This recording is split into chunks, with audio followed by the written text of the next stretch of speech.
Hello, Olympia. Today we're talking about the October 15th, 2024 Olympia City Council meeting. And it was a rare one because we had no other business this time around. It was kind of all front-loaded in the beginning. So if we go over our 10 minutes, then I think we deserve to be punished. I think with hair shirts. Yes. Just Sister Mary Assumpta would be proud. That's my 5th grade teacher. So, This is Council in 10.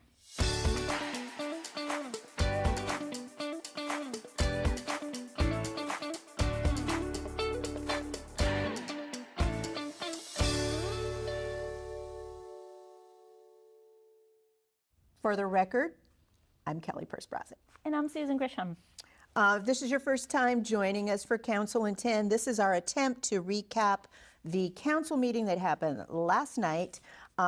For you, under 10 minutes, if we can, and we think we can this time. We are hopeful.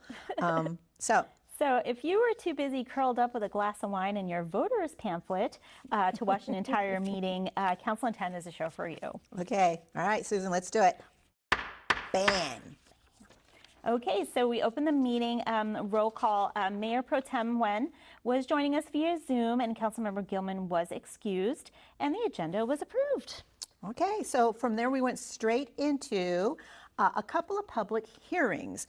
The first one was the council was considering a resolution opposing ballot initiative number 2109 related to repealing the excise tax on capital gains. This was presented by Assistant City Manager Debbie Sullivan. Council approved the resolution unanimously to oppose the initiative. They then moved on to 1D, which was another public hearing on a resolution opposing ballot measure number 2124, which is a measure to amend state law regarding long-term care insurance. Again, presented by Assistant City Manager Debbie Sullivan, and again, Council approved the resolution unanimously in opposition of the measure. As we mentioned last week, this public hearing process is the only way for council to officially voice their opposition to a ballot measure being considered by the community and not violate PDC laws or VDC regulations, and the same reason why we're shutting up now is because we don't want to. And we're done. Yeah. So we moved on to special recognition, which was the Water Resources Stewardship Calendar Artist, a little bit of a tongue twister. Yep. So Senior Program Specialists Erin Conine and Susan McCleary discussed the 2025 Water Resources Stewardship through Art Calendar Artists. Yep. And they are from Olympia Middle Schools, which is always great to have young people in council chambers, the energy and the future right here. Always so fun. They all, about 13 of them, 13 artists all together. Yes. And so this is the 6th time that they're doing this contest, and it kind of centers around 12 key messages that were identified with the artwork, which I'm not going to read them all, but I'll read some. Use a commercial car wash. My favorite, don't be a hoser, use a broom instead. Take shorter showers. Practice bee-friendly yard care. So each month there is a piece of art done by one of the students that illustrates one of the 12 items. So it was very cool. Right, and each of the selected artists gets a $50 gift card. Yeah. So if you're interested in those calendars, I think we keep a stack in the City Hall lobby, Yes, so you can swing by and grab one if you want one. Yeah. So then we moved on to our next special recognition was a proclamation recognizing October as Walk to School Month. So another one oriented towards our young people. It was a kiddo evening. Yeah. And so this time, Olympia Walk to School Month is a time where Olympia partners and other public agencies and schools promote walking and rolling to school. So students who use other forms of active transportation also benefit from increased exercise and interaction with their surroundings, and that actually results in improved school performance. So we had the Intercity Transit Walk and Roll Supervisor Carrie Wilson, who discussed some of the upcoming events, and then we had Olympia School District Superintendent Patrick Murphy talking a little bit about the program as well. Right, right. And you know, the city's been doing things to improve our streets so it's safer and easier for kids to walk and bike to school. And also a reminder out there, the big dark is falling on us, we're losing daylight. And those kids are going to be walking and biking to school. So drivers, keep an eye out. Let them drive safe, let them travel safe, and let's do your part and keep an eye out for their safety. Yeah. So then we went into public comment. We had quite a fewer commenters than we did last week. About 10 people in person altogether, no one remote. And the topics ranged from some folks that around climate initiatives.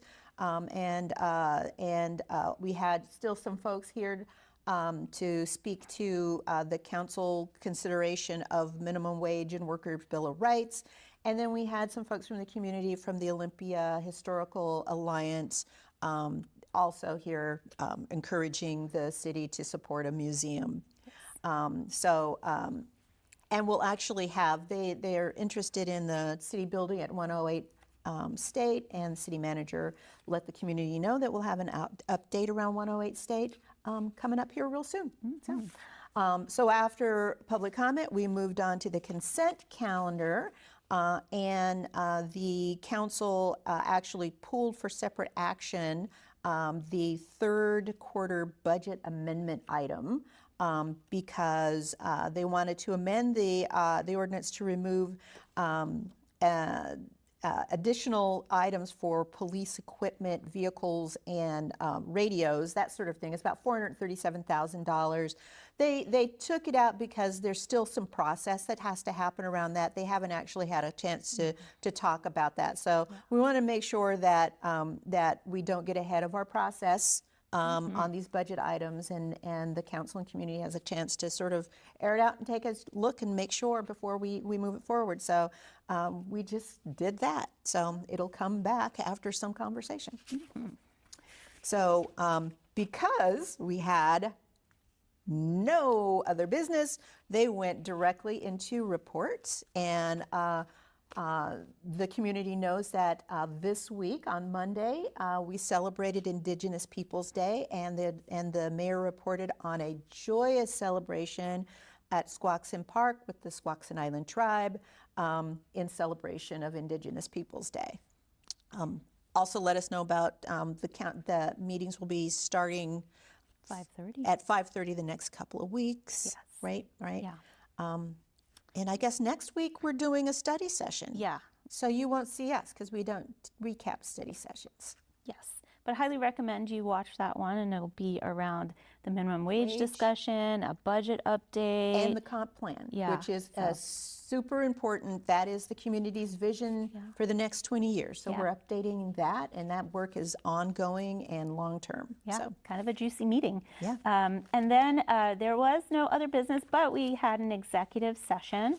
So at 7:20, the council adjourned to an executive session, which then began at 7:28 p.m., where they met for no more than 90 minutes to discuss a real estate matter. And that executive session adjourned at 8:29 p.m. all right, and there we go. Boom. Okay. So We did it. We did it. We did it. So thank you for joining us. If you're watching us live, then just stay tuned because the council meeting we just talked about is going to come right up. Or you can watch us at Council on 10 on demand or any of our other programming anytime at olytv3.com. Also, download the Oly TV app because it is really good and you can watch on your phone. It is.